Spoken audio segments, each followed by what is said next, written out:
आया कि वो उनका मेजर एक्सीडेंट हो गया है।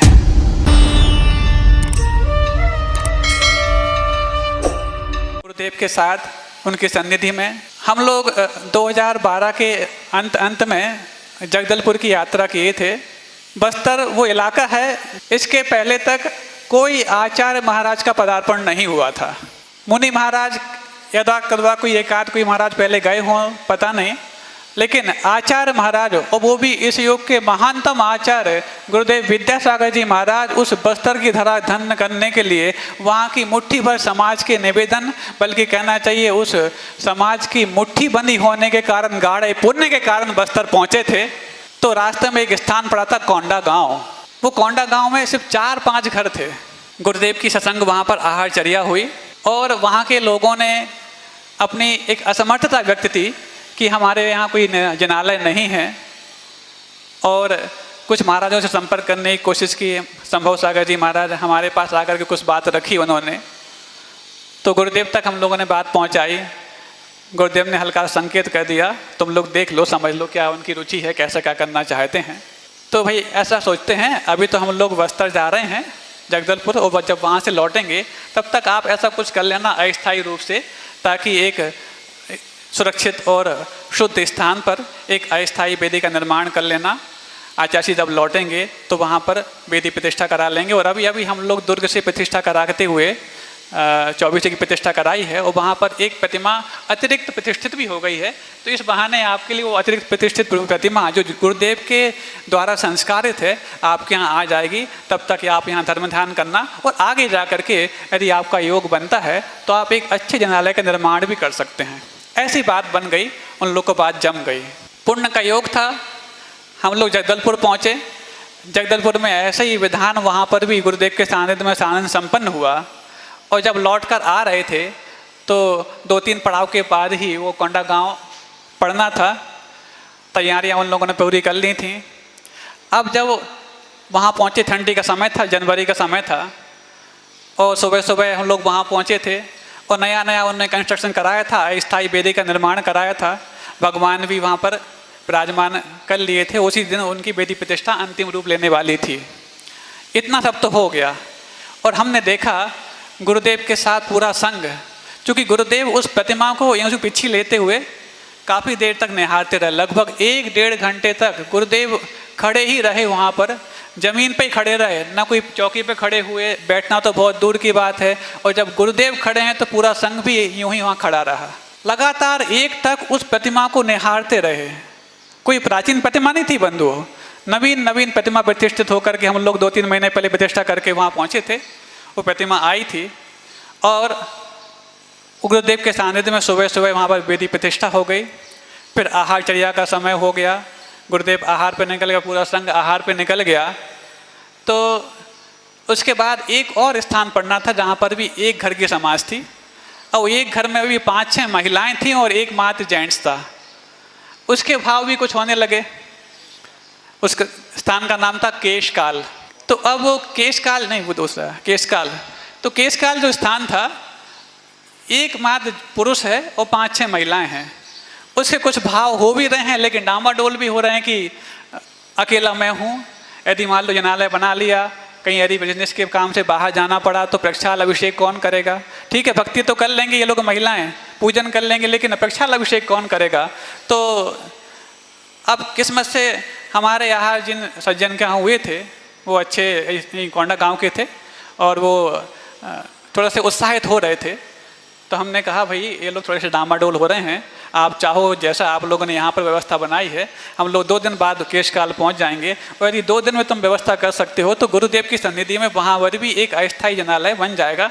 तो इस 300-350 किलोमीटर के जो इलाके में अभी तक हम लोग को एक भी जनालय के दर्शन नहीं हुए।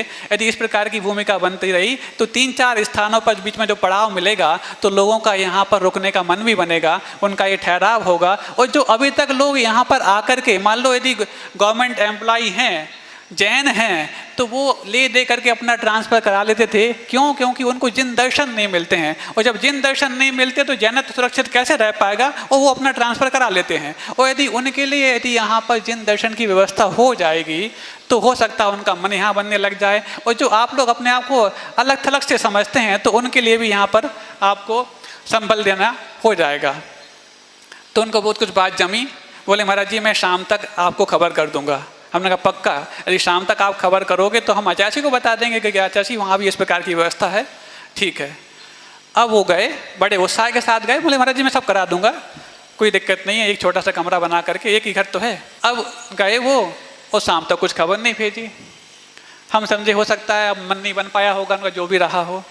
अगले दिन बिहार हो गया, शाम हो गई, सुबह वहाँ केशकाल पहुँचना ही है।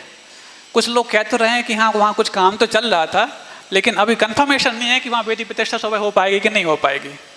और वो सज्जन जिनसे हमने कहा था वो ना कल पिछले शाम को आए और ना अभी तक आए। हमने कहा ऐसा कैसे?